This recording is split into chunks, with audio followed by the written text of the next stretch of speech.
already in progress. Welcome, everybody, to our new series of real research in what's happening in South African Jewish history. And it's my pleasure to welcome the curator of this series, Professor Shirley Gilbert, who's Professor of Jewish History at UCL in London, has been in Southampton and other places.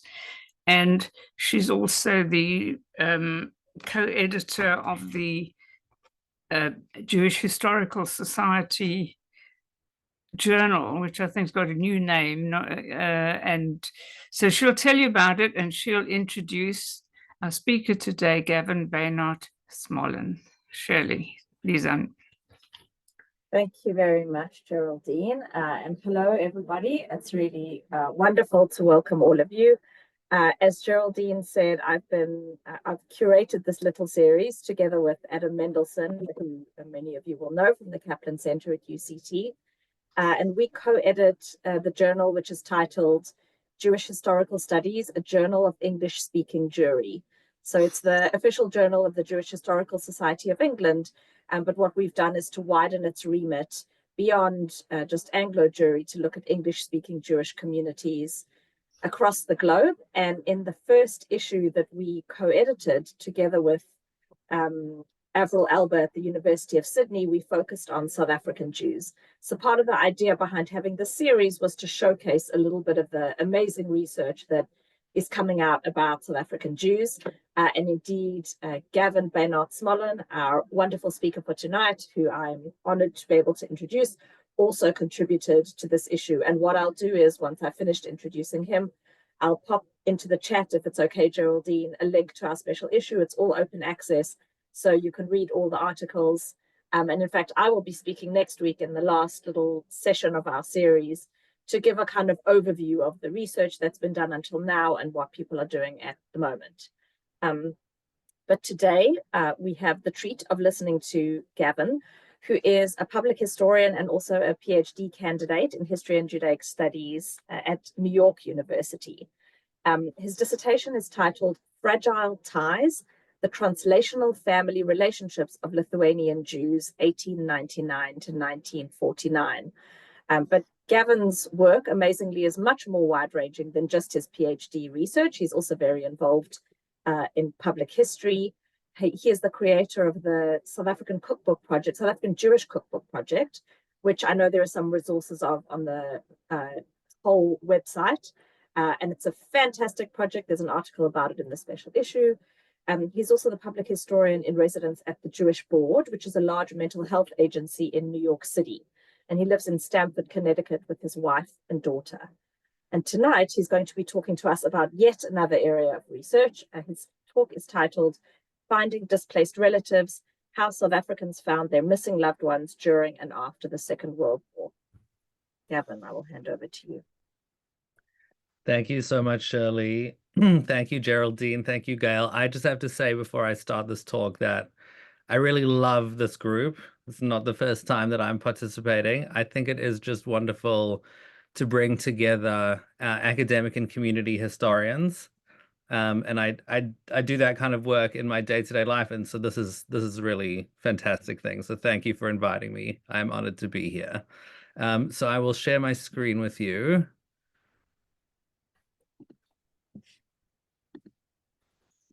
Okay, hopefully everyone can see this. Okay, so let's dive straight in.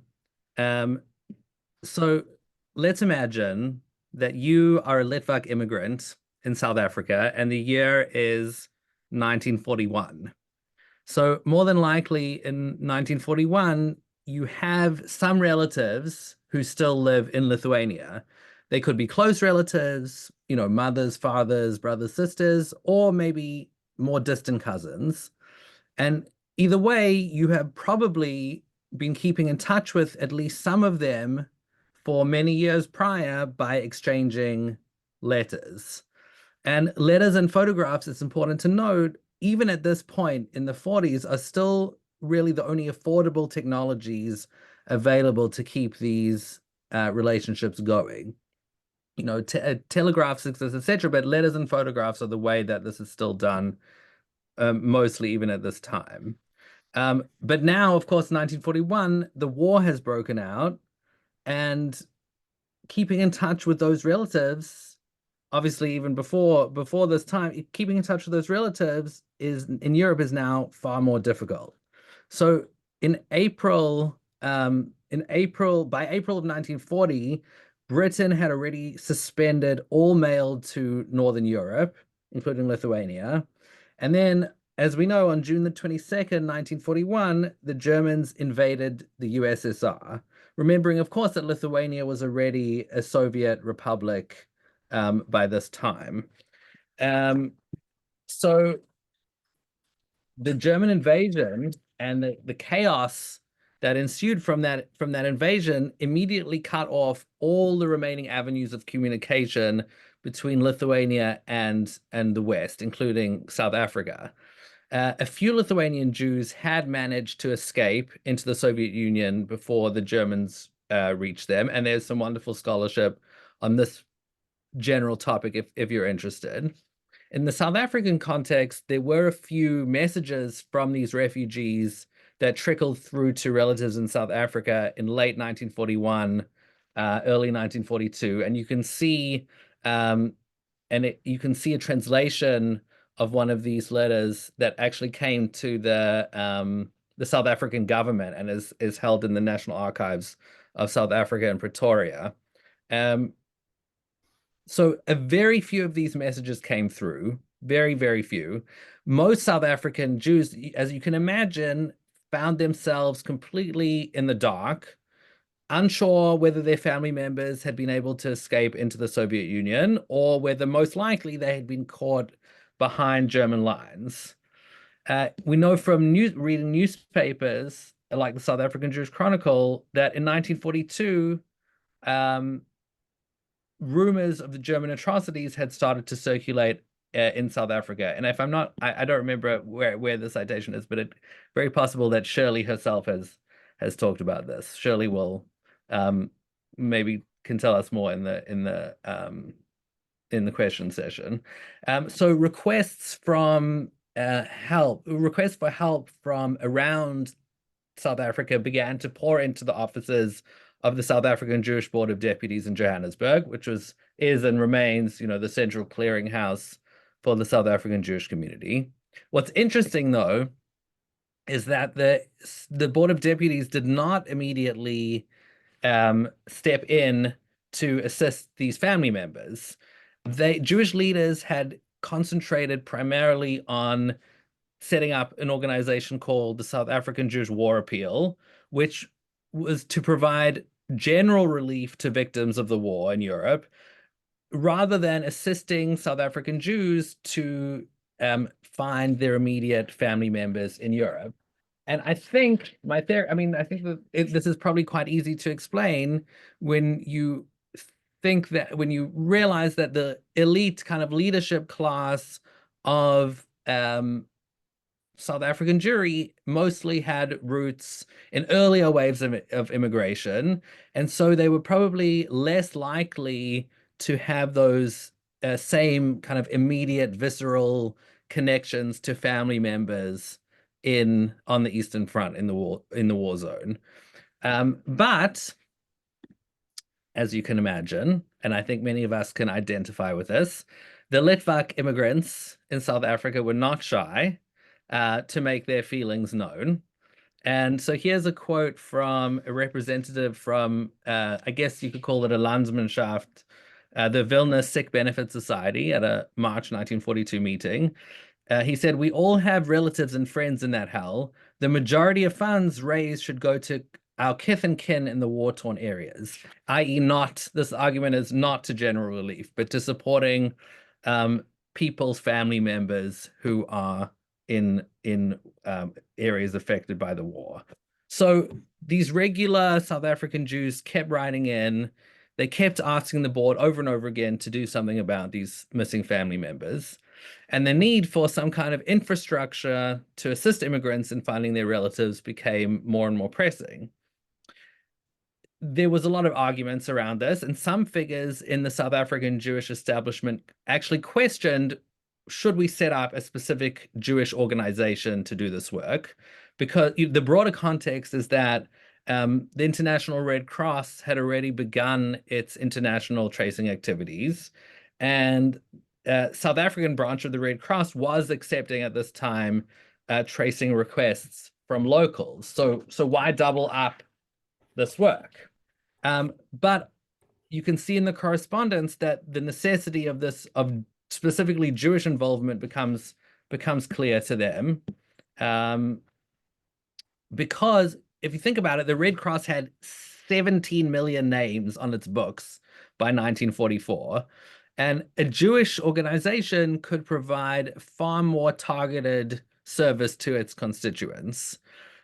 Tracing the act of family tracing Jews required intimate knowledge of Jewish languages and Jewish culture, in this case, Yiddish, and simply knowing how to interpret an address, for example, that someone on the other side of the world had handwritten in Yiddish, probably not with any, probably with very vague details, that required very specific kind of cultural awareness. And that knowledge, that cultural knowledge, could make or break a tracing case. And, also the personal contacts made all the difference in finding individuals amidst the chaos of war. People were really tiny needles in this ginormous haystack. And of course, most powerfully, I think the events of the preceding years had convinced the Board of Deputies that no one else would solve Jewish problems. One of the officials involved said, our long drawn out history has proved that Jews can do nothing better than to rely upon their own organizations.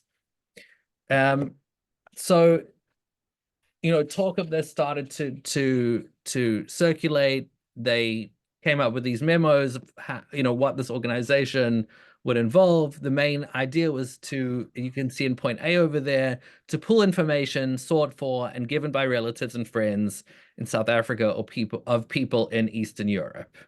And then, of course, it was all about coordinating with organizations around the world to do this work. And I'm going to talk about that in a second. So in April 1944, the Relatives Information hold on. In April 1944, the Relatives Information Service, established by, as you can see, the South African Jewish Board of Deputies and the South African War Appeal, came into being. You can see here, this is it's actually a later one. There was earlier versions, but this is the most nice looking one, so this is the one I've included. They sent out 10,000 copies of this kind of inquiry form to Jews, to individuals, to community groups around the country. And this, you can see that this form is printed in English and in Yiddish, and it has all these different details that it asks the inquirer to provide as many details as possible. Name of family members, nationality, trade, their residence before the war, their last known address, the date they last sent a letter, all these other kind of things. If you think about it, really any piece of information might be useful in finding an individual amongst the millions and millions of refugees who had been and continued to be displaced throughout Europe and the USSR. So to process all these inquiries that they were getting, the tracing service, the RIS, set up a central office in Johannesburg and a couple of smaller branches in Cape Town, in Durban, in Bloemfontein, in Port Elizabeth. So it's really a national initiative. The service, as you can see, received wide coverage, both in the Jewish press and in the national press. And its registrar was a man by the name of Gershon Seibert, and he toured the country He raised awareness, he registered names in all the different places that he went to. Both Litvak and other Jewish migrants in South Africa responded very enthusiastically to the service. And we have reports from later that, or from the time, sorry, that more than within its first month of operation, the RAS had received more than 1,000 completed forms from the Cape alone. And by the end of October 1944, nearly 6,000 forms. I think that number's only from the Cape. So, as I mentioned earlier, this is, of course, not a uniquely South African phenomenon. Jews, other people all over the Western world are desperate for information about their relatives that they have not been able to be in contact with since the beginning of the war. Many organizations, an overwhelming number of organizations in the United States, started up or reestablished relative tracing services. One of which was HIAS, the Hebrew Immigrant Aid and Sheltering Society.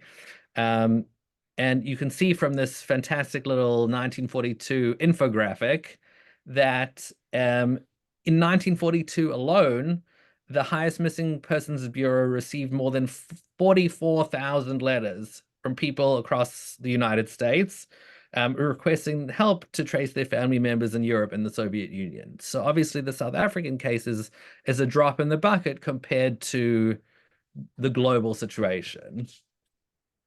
HIAS obviously sends out its own forms.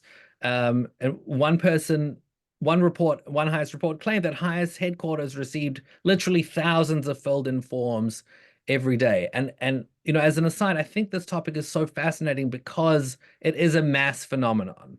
So many people are using these kind of services, both in South Africa and around the world. And of course, you might ask the question, why were they doing this in 1942, 43, 44, when it was not going to be that easy to find anyone? But what these organizations did was they set up these services knowing that an even bigger deluge of requests would come in once the war was finished. And so they established these frameworks in order to do this tracing work, most of which would actually happen after the war. And starting in 1943, all of these different billion organizations came together in New York to form what was called the Central Location Index, which would coordinate all this work on a massive scale.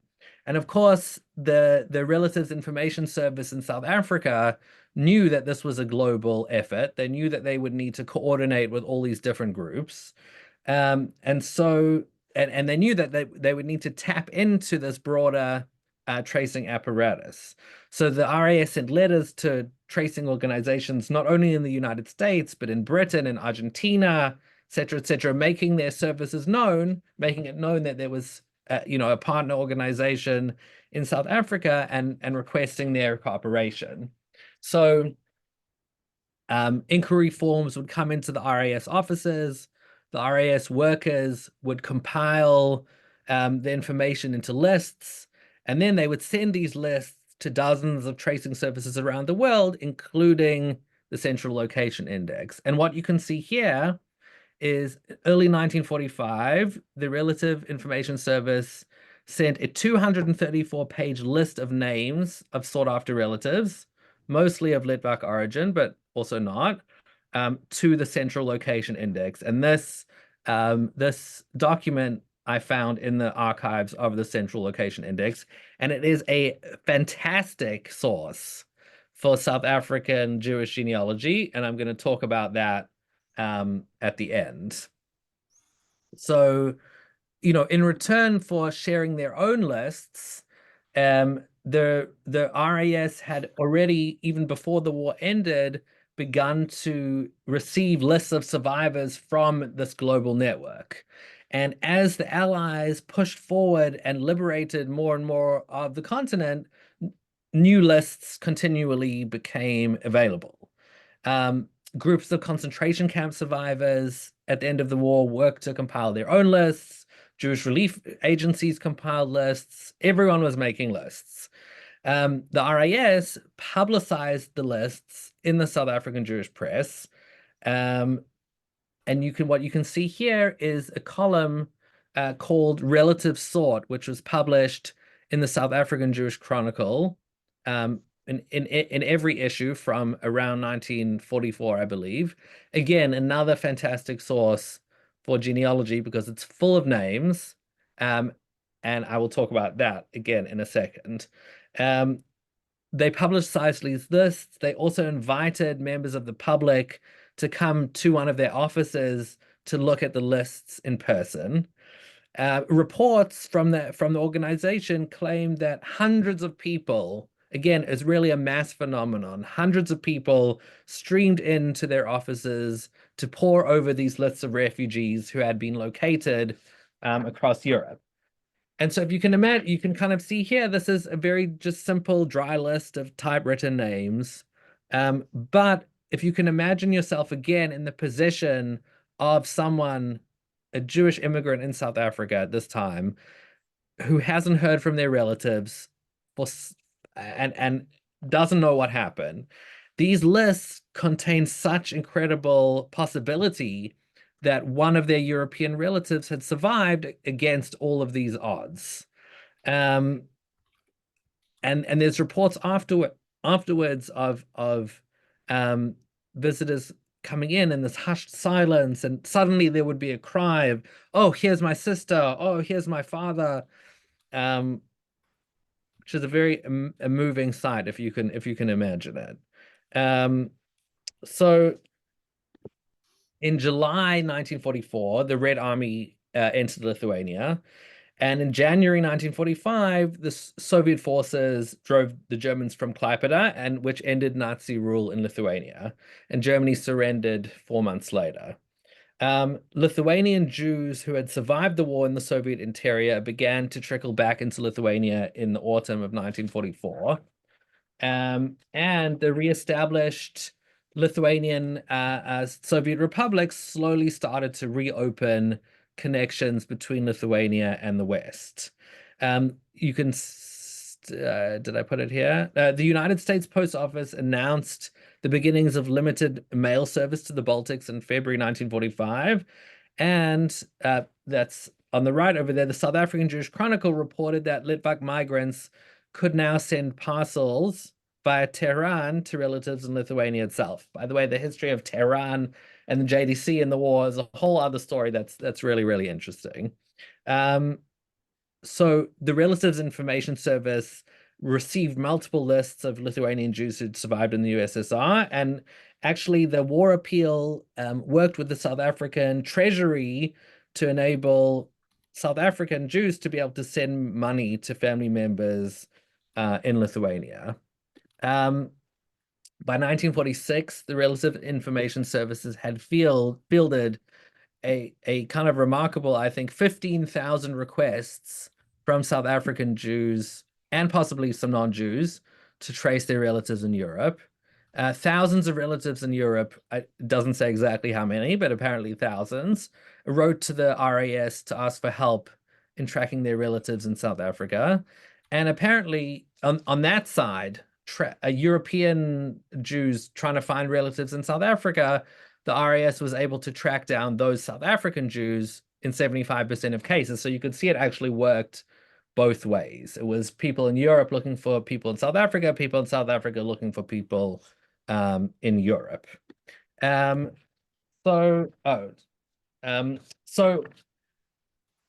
You know, this all sounds very nice. So much success, so much effort, so much wonderful work. If you think about it, though, most Jews in the West, including South Africa, never found their European relatives. So to give you just the kind of the broader picture, by 1949, the Central Location Index had received an incredible 750,000 tracing requests from around the world, and of course there was other organizations doing this as well. But in the Central Location Index traces had only been able to successfully reconnect families in 40,000 out of those 750,000 cases, which is a very small percentage, obviously. You know, families in the West continued to maintain hope for many months after the war ended that they might find family members. You know, in their requests for tracing, they even included some personal messages to relatives, hoping that those messages would find their intended recipients. But as more information about the extent of the Holocaust became known, that people slowly realized that their relatives had been killed. And as we know, in the Lithuanian case, the Nazis and the collaborators murdered more than 90% of the Jews of Lithuania. So, which leads us to conclude, I think, that any South African Jew who did succeed in tracing a relative in Europe had done so despite truly enormous odds. And I think they did so in many cases, in large part, due to this relatives information service in South Africa. And of course, the much broader relatives tracing apparatus that it was part of. So you already saw the slide, but the limitation of this all this research, a lot of it comes from the archives of the relative tracing service, which is on microfilm at the United States Holocaust Memorial Museum, in addition to some of the other sources that you saw. But there's really very few. I found almost no personal stories. There is. I'm interested to know, very interested to know from the audience, has anyone heard of this organization? Does anyone have any family stories about help that they received from this organization?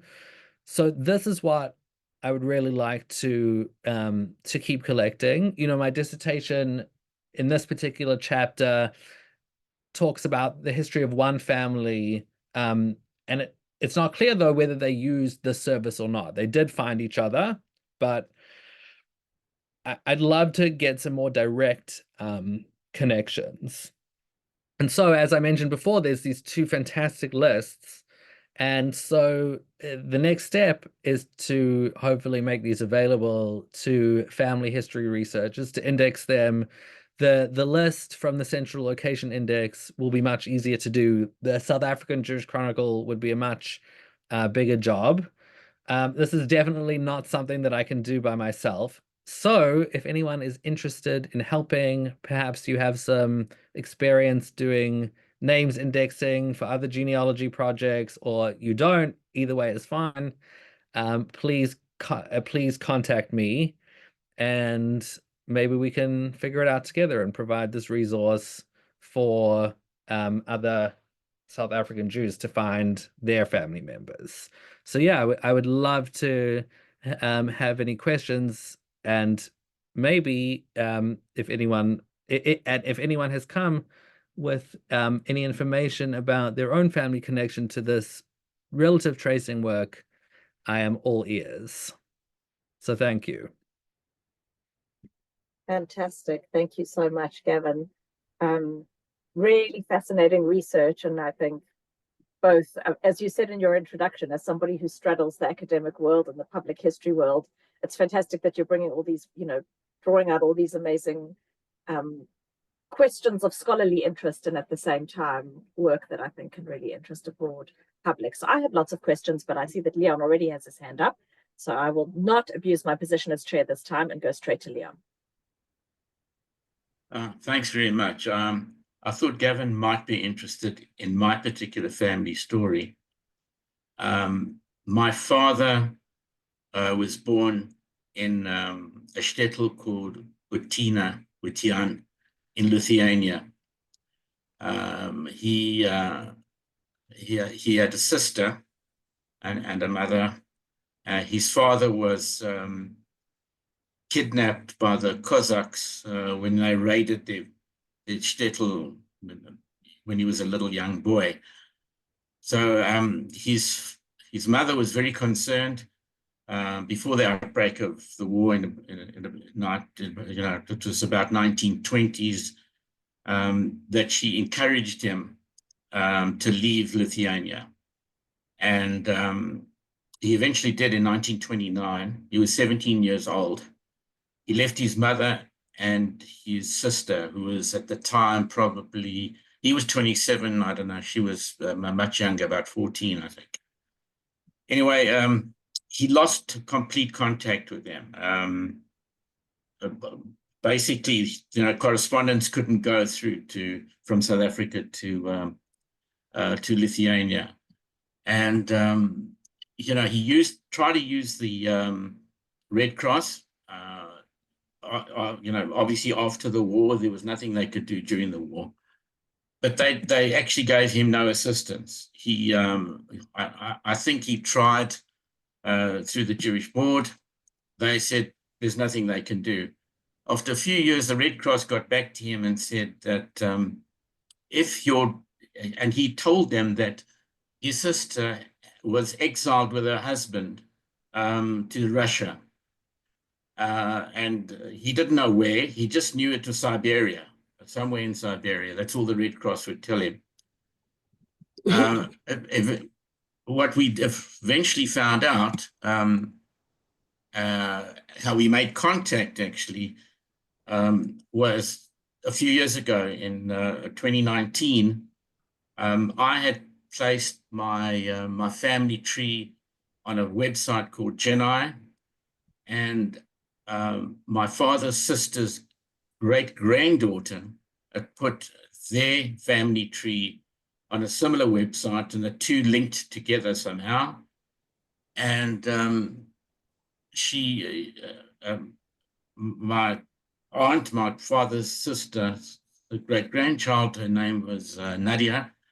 So she eventually made contact with me after a lot of trials and tribulations of, trying to get me email, telephone, what have you. And anyway, she told us the history. We had thought that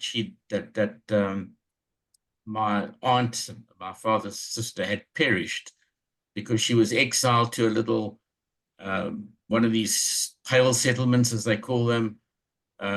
They were terrible little villages. I don't know if you can call them a village, where there was, no sanitation, no heating, no nothing. Anyway, so what transpired is my aunt's child,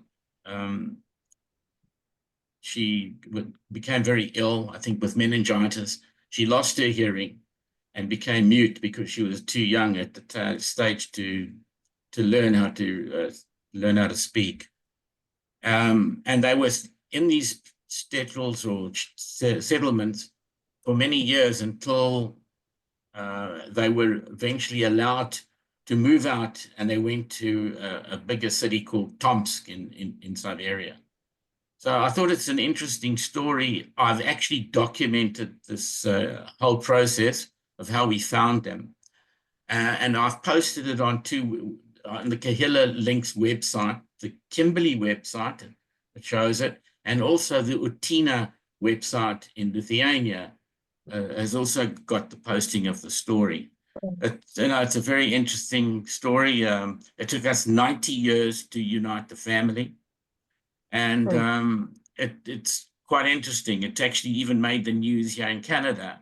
I got hold of a reporter and I said, "Are you interested in this family reunification?" He said, "Absolutely," and it was in the Jewish news here. So if you're doing research, you're welcome to read the paper and find out about it. Thank you so much for sharing that. And I if you could share that with me either in email or in the chat and I'm sure other people would be interested to read, that would be great. You want the link? Yeah, if you could share the links with us or with me, either way is good. Can you send me your email address? I'm gonna, for everybody who wants to share stuff, I'm gonna put my email in the chat. Okay. Right, yeah. Thank you very much, Leon. And I'm going to call now on Bonnie, who I know was trying to raise her hand. Do you want to go ahead, Bonnie? You can unmute yourself.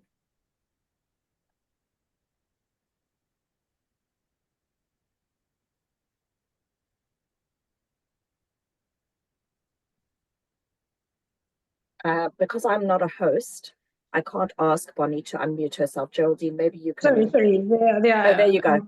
I'm doing Go it on my ahead. phone and I couldn't see where the mute was. Sorry about that. Okay, go for it. Now, just a little story. My late father was a Holocaust survivor from Lithuania, and in recent years, I don't know what it was, maybe 2-3 years ago, we were going through a little old suitcase that had all sorts of photographs and documents and things, and we were looking for some stuff, and we came across an envelope that said on the outside in English writing, it said Fischl Feldman, that was his name, Red Cross Italy. That was it. That was the address. And inside was a letter written in Yiddish. And it's my sister and I, we can't read Yiddish. We can't understand enough to understand what it would have been about. I think I saw Veronica Belling's name coming up just now. Veronica actually translated that for us.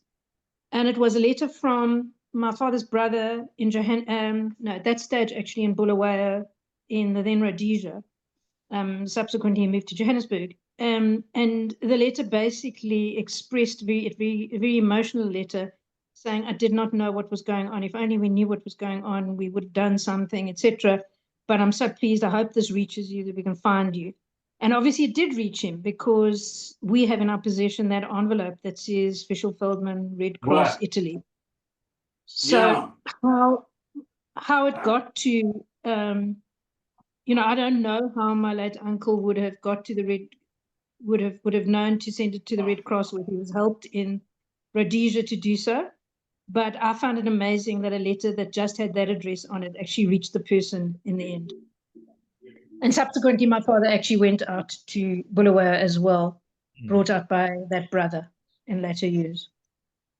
So interesting. I mean, it is real. I think your story points to the fact that this international tracing apparatus was able, when people were still alive, was able to reconnect people with such tiny little scraps of vague information. And through this incredible complex apparatus that they created, they were able to take these little pieces of information and do that. And I'll please also, I would love to see that letter. So if you're willing to share that with me, or we could chat separately over Zoom, I'd love to do that as well. Yeah, absolutely.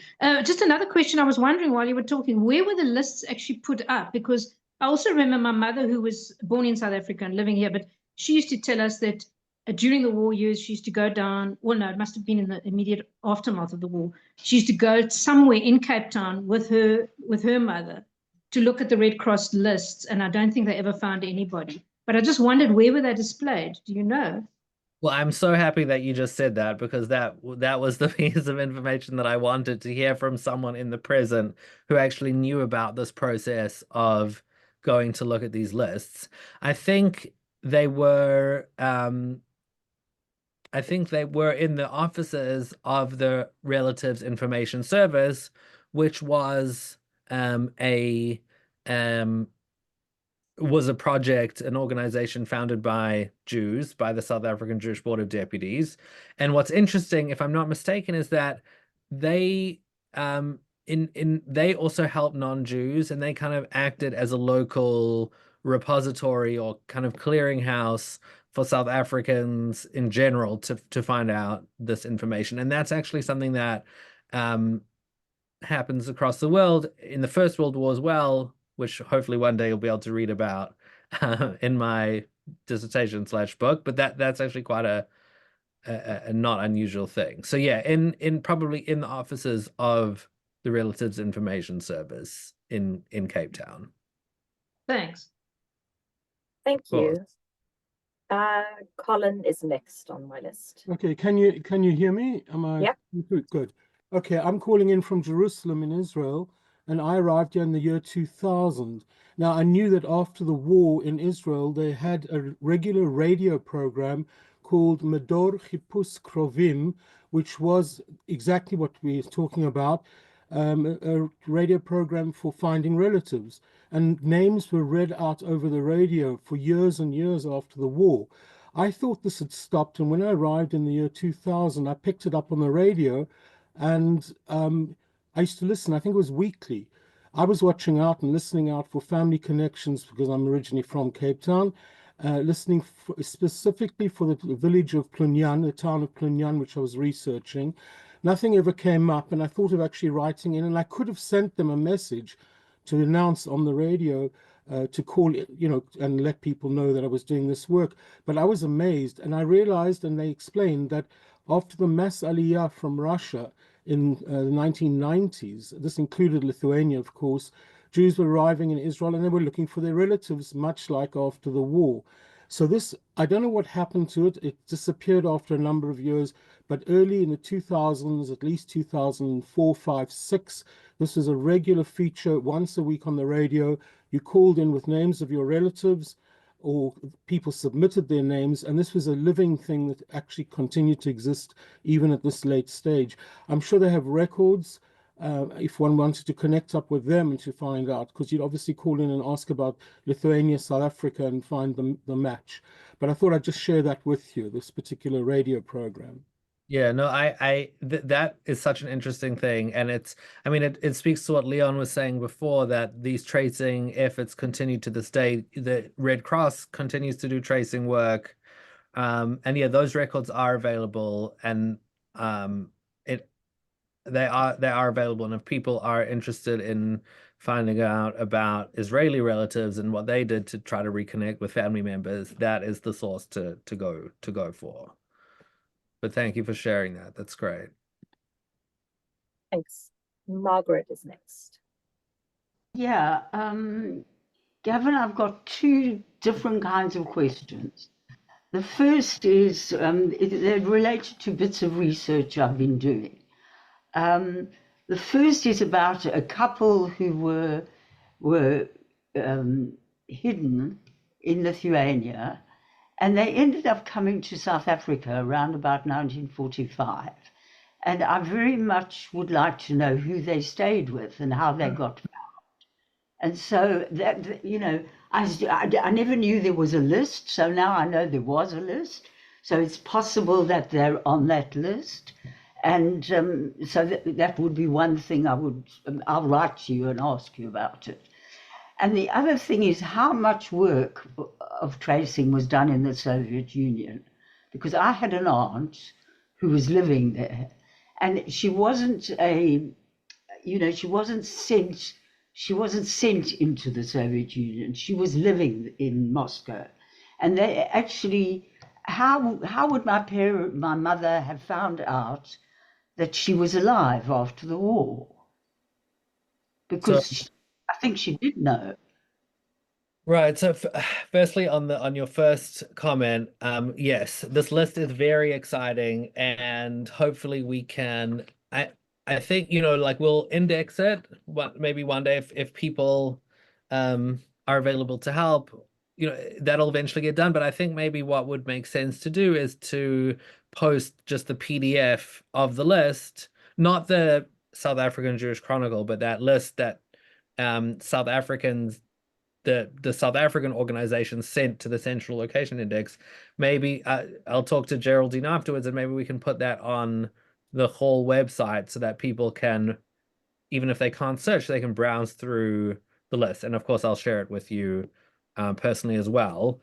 In terms of the Soviet Union, there was, for people who were in the Soviet Union during the war, there was a package service that the JDC set up during the war, although it was very difficult to actually get those packages through because people were displaced. They were changing addresses all of the time. And, the JDC was working in the Soviet Union. The Soviets themselves had established their own Central Information Bureau, but they didn't really. Someone else has done research on this, and her conclusion was that they didn't really care about actually finding relatives or Jews or otherwise.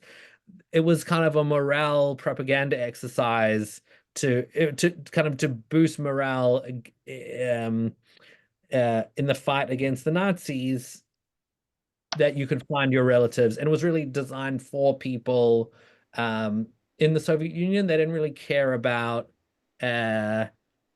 people, the needs of people internationally, and there's correspondence between the South African Jewish Board of Deputies and the Soviet consulate in Pretoria, and they had a lot of trouble getting any information out of them. They kind of had to there was the secondhand information that filtered through organizations in the States, and then they kind of had to deal with that.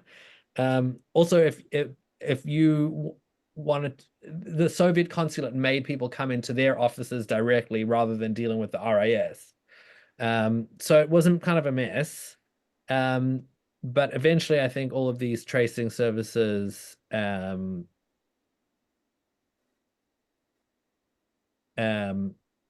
kind of figure it out. There's a whole other history of tracing that happens. These are kind of things that get set up during the war. There's a whole other history of tracing services, the International Tracing Service, that happens later. So this is like a big international topic that other people have written about as well. And so, you know, I can share some resources with you to learn more about that, if that's helpful. Thanks, Gavin. Anthony. I seem to remember from Israel in the 1980s when I was on Orpan that there was an organization called Search Bureau for Missing Relatives then. But what I wanted to actually raise here and now is that my interest would be in finding whether any of my forebears were actually inquirers or searchers, and if so, exactly who they or whom they might have been looking for. Because I can suppose there was some family in Lithuania. My grandparents were arrivals in the before World War I, so contact might have been lost. But I just wanted to know if there were, at the outbreak of World War II, any family in Lithuania they knew about, and whether they made any inquiries about those people if they existed. That's really interesting, and I think it points to the fact that, you know, as I said, they were mostly unsuccessful in tracing people because most people had been killed. But what you're talking about, it's really interesting, I think, for us as historians, as family historians, as genealogists, to know, were people actually making the effort to try to find their relatives? Were they using these services? Which is interesting for so many reasons. It's interesting for yourself as a family member, as a descendant. It's interesting for me as a historian because I'm interested in, did people use these international services to reestablish their intimate family connections? And it's also interesting because you see throughout the whole time period that I'm dealing with, before the war, you know, from the 19th century until the 50s, some people are really interested in finding their relatives. They really care.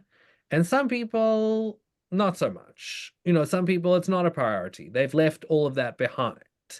And so when you find that piece of information that your family member in South Africa was looking for someone, I think that's a really interesting piece of information about who they were as a person and what kind of connections, the depth or the strength of their connections to their family members in Europe, whether or not they ever succeeded in finding those people.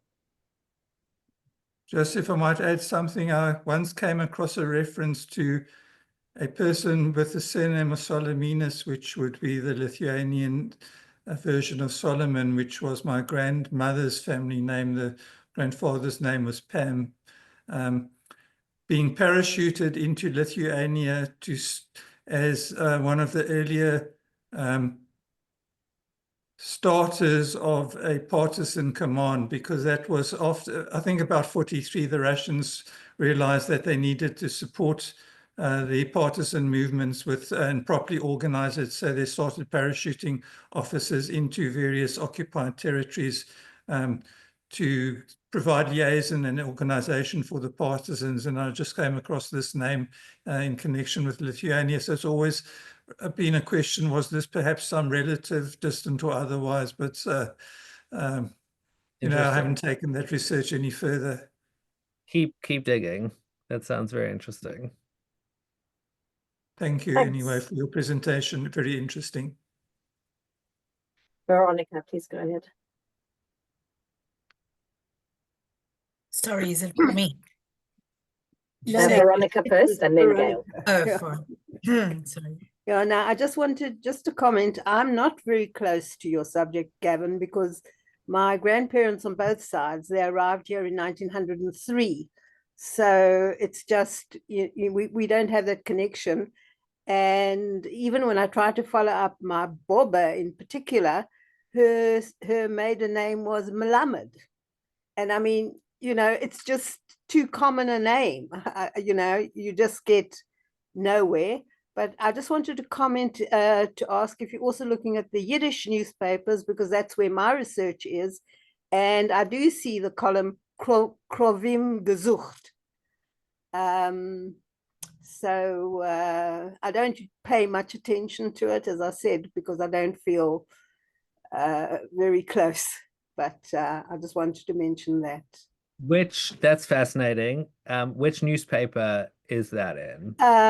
Well, I would imagine it is in all, but I'm particularly researching the Afrikaner Iddische Zeitung, the African Jewish newspaper between 1950 and 1981, because our book on Levi Shalit, who wrote a Holocaust memoir and then came to South Africa to edit. He was brought out to South Africa to edit the Afrikaner Iddische Zeitung, and our book should be out very early next year, published by Alabama Press.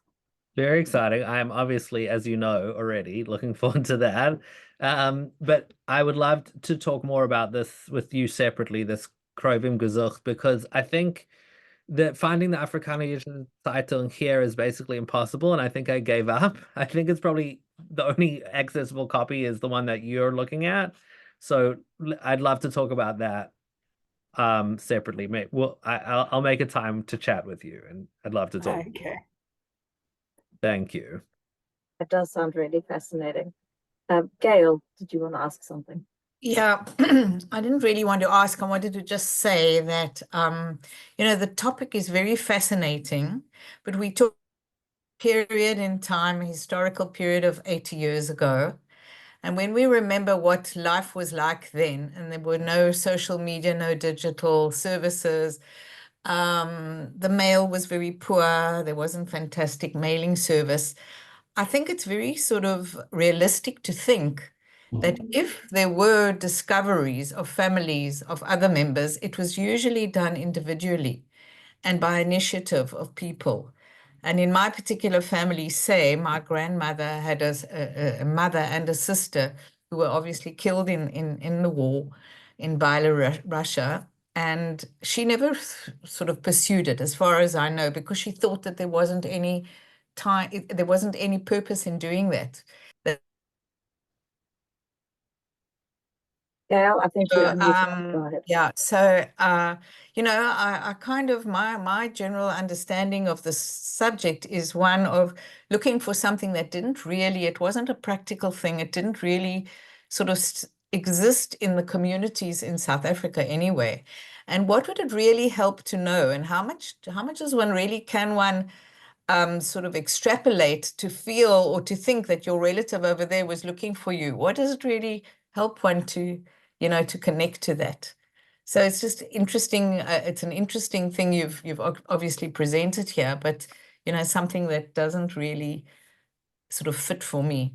Yeah, I think it's very personal. I think that's case by case basis. Some people might have the same feelings that you do, and I think other people, as we were saying earlier, I think it's possibly very meaningful just to know the fact that people were searching for relatives. It speaks to those international connections that people had. I would also say that, this kind of people talk about in family stories, people might talk about finding family members. They don't necessarily talk probably about how they did it, the organizations that they use. And so what I'm trying to do over here is to pull up to unearth those hidden connections with these organizations that they use to do that kind of digging. And of course, there were more informal connections that people used to find relatives, but people who were able to find relatives in Europe after the war, by and large, would not have been able to do so without the help of this huge international effort to reconnect family members. Thanks, Gavin. Another question. Your name says Julian, but I think that might not be your name. Go ahead. Hi, it's Laura. I'm using my husband's computer. Hi, Gavin. I'm actually Laura Converse. I sent you my mother-in-law's cookbooks from Zimbabwe. Oh, hello. How are you? Hi, fine, Good to meet you on Zoom. Yeah. Just thank you very much. It was really interesting. Just a brief thing that my father-in-law was the rabbi in Rhodesia, and I know that after the war, he did go to Europe to look for people, whether he found or, and I don't know if he was doing it through any organization, but I know that he did make a trip there to go and look for people. And I don't know, there might be some stuff in his papers. I can have a look and see. Oh, interesting. Yes. And that was another phenomenon that happened frequently, that people actually sent, organizations or rabbis or whatever sent emissaries to Europe to do that work on the ground, because sometimes that was what you needed to do in order to actually be on the ground to do that kind of work. Yeah. Anyway, I thought I'd just tell you that. Thank you. Okay. Thank you. I'm actually going to use Laura's comment to quickly insert myself, and then I'm going to come to you, Margaret, if that's okay. Because when you said Converse, I thought, well, that surname definitely rings a bell. So the research that I'm doing is about Jewish refugees who came from Nazi Europe. At first, I was focusing on South Africa, and now I'm looking at really sub-Saharan Africa, because we know now that there were Jewish communities who ended up in the Rhodesias, in Nyasaland, in Tanganyika, in Uganda, in Kenya. It's quite extraordinary, actually, the numbers that have been coming up. And one of the things that I wanted to ask you, Gavin, with relation to this is to what extent you found requests either from or about Jews in other parts of Africa. Because one of the things that's really struck me in my research is how the South African Jewish community kind of asserts itself in this period as this kind of powerhouse in Africa, if you like, that's really coordinating aid and for refugees who are ending up in Africa, but also with regards to tracing. I found some stuff relating to your relative, Laura, as well, if that's of interest. But I'm curious if there are kind of connections in that regard with refugees in other parts of Africa. So I have from the National Archives in Pretoria, I think, correspondence between Morris Alexander and someone in the finance ministry or whatever it was called, where Morris talks about how he went to Windhoek, and in Windhoek, a bunch of Jews told him that they were desperate to find their relatives and could he please help them. Then Morris, this is kind of like at the beginning of the story, Morris talks to this representative in the South African government who basically goes tell them to go and jump in the lake because they don't really care. And that's, I didn't get into it because, time constraints, but like the South African government's response to all of this was basically, we don't care and we're not going to help you. So that's another interesting piece of this puzzle, because I'm interested in what is the role of the state in these efforts as well, and how do individuals interact with the state. But yeah, that thing from Windhoek, I'll share that with you because I think you'll find that interesting. Thank you. Laura, it looks like you want to maybe add something before Margaret. You're still muted. I'd be interested in what information you have. Right, I was thinking I'd love to connect with you. I'd love to see what you have, and I'll show you what I have, and that would be awesome. Have you got? Can you put?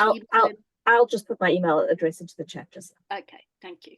And if others have any information about refugees who they know of who came to any part of Africa, really, I'd be fascinated to to hear about that, Jewish refugees who came in the 30s and 40s. Margaret, go ahead.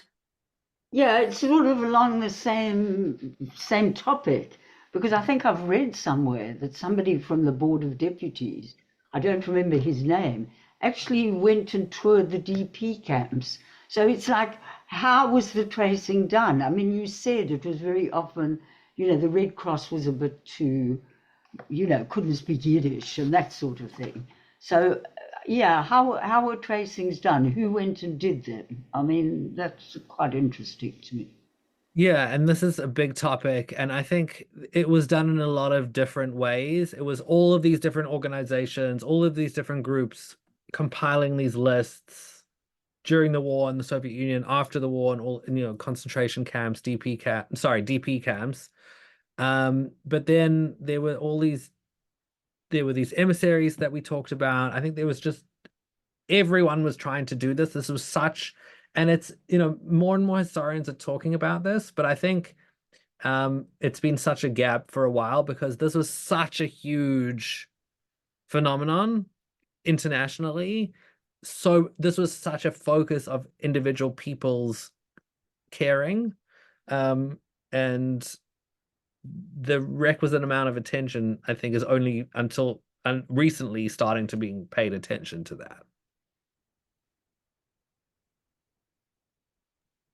Thanks, Gavin. I'm going to pose a question that was posed in the chat before I come to you, Veronica, if that's okay. Harry Friedland says, in 2002, I visited Beinart-Smollan in Tel Aviv, and the guide told us that the most complete record was that held by the Mormon Church. I don't know if you want to say anything about that, Gavin.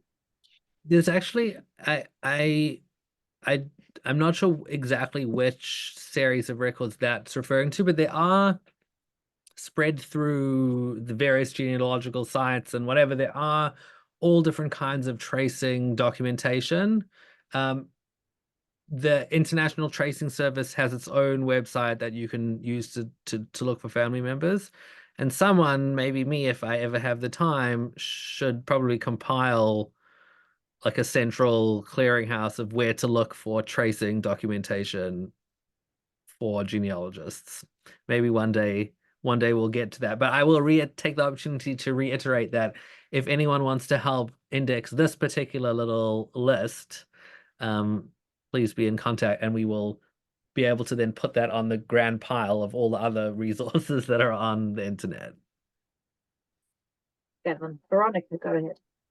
Okay, now I just wanted to say, Shirley, I'm sure you could answer the Margaret much better than I could, but Franz Auerbach was very central here as far as the German Jewish refugees are concerned.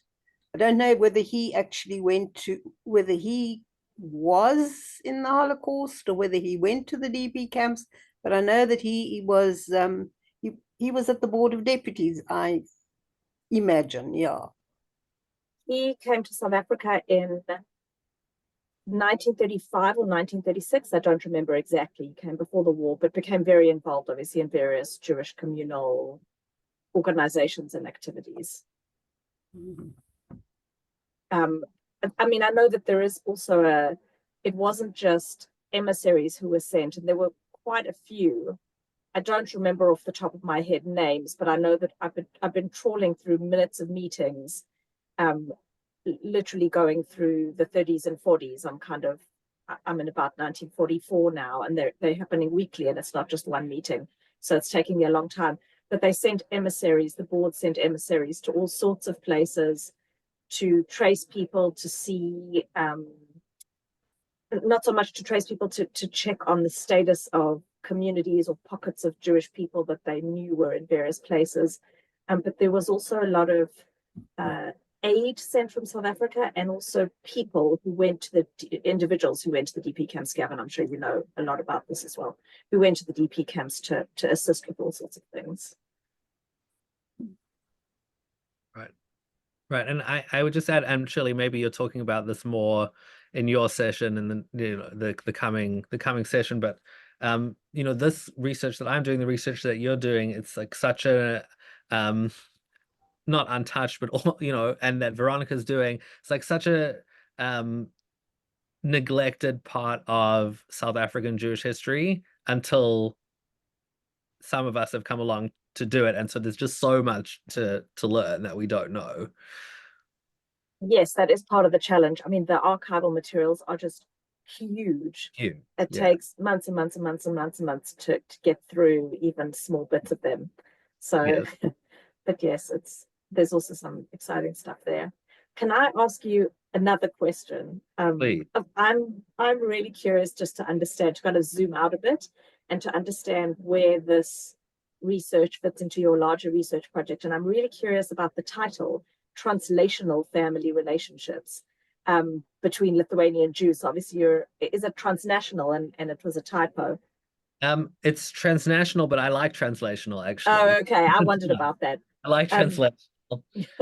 I wondered if there was some special element of translation there.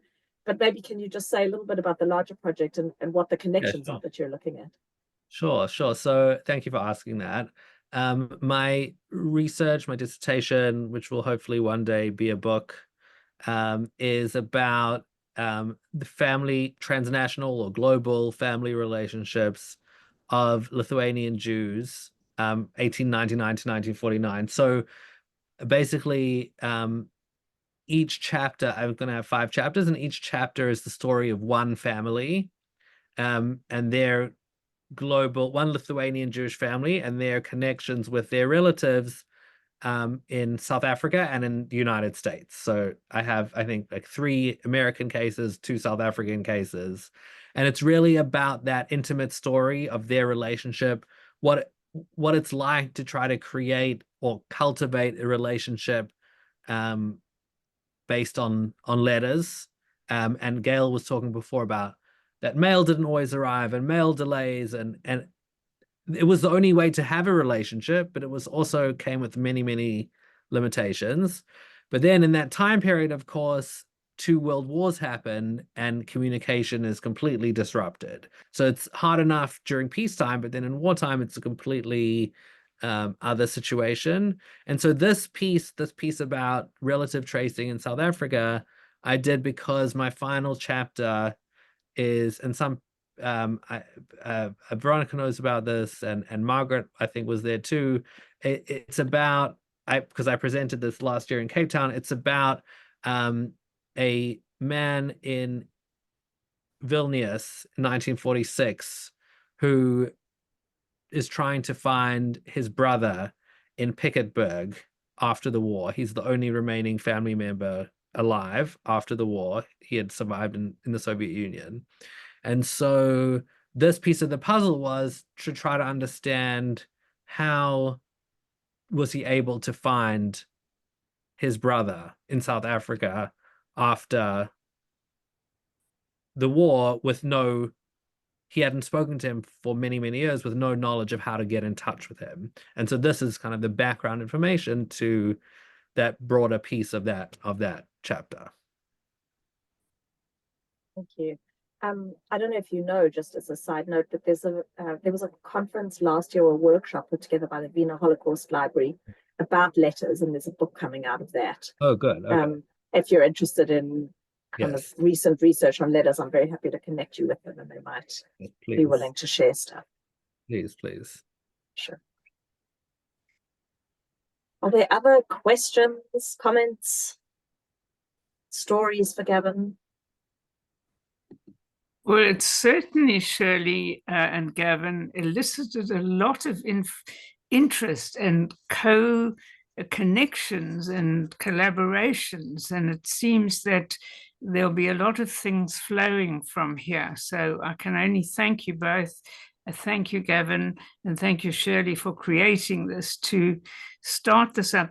It's my understanding, Gavin, that you don't have to make the super list, that Jewish Gen are doing it, and that they're making, if you go to Jewish Gen, they will have a portal where they're going to put everything together, and there'll be millions of records. So, maybe have a look what they're doing, because I know that Eli Rabinovitz always tells me about the super lists that they are creating, which would be really good. But Thank you for all the wonderful comments and interest and stories that will only add to the research. And we look forward very much to next week, is it? Well, already, Shirley, who's going to fill in all the other gaps about research that's happening and hopefully even stimulate you to start some research and to do some research. So I just want to say thank you so much, Gavin. It's been lovely. And thank you, Shirley. Thank you, Gail. Thank you, everybody who's commented. And we look forward very much to seeing you next week. So we can say cheerio now. I've seen a lot of new faces, which is wonderful. If you're not on the mailing list, then do put your name, well, basically email info@hol.website is the best thing to do to make sure you're on the mailing list and that you'll get the information about the next event. Let me tell you, those who are here, that the link for next week is exactly the same as for this week. So you don't need to panic. Keep it somewhere safe, because hopefully we use the same recurring link all the time. So put it away somewhere, save it as whole link, and then you'll always be able to connect with us. So thank you again. And do look at the website to see previous presentations. You just have to click the presentations page to see the amazing stories that people have written that Gail has curated on the stories page. There are many memoirs, and the communities are growing all the time. Somebody wants to do the community of Oatsthorn and Riversdale and Woodstock. So, you know, the interest is growing all the time. And, you know, it's lovely to see we had 64 people here today. So you've attracted a big audience, and it's good if you just tell your friends, because that's how people get to know what we're all about. So thank you very much. Thank you. And cheerio. Bye-bye. Thanks, everybody. Thank you. Thank you very much. Thanks, Gavin.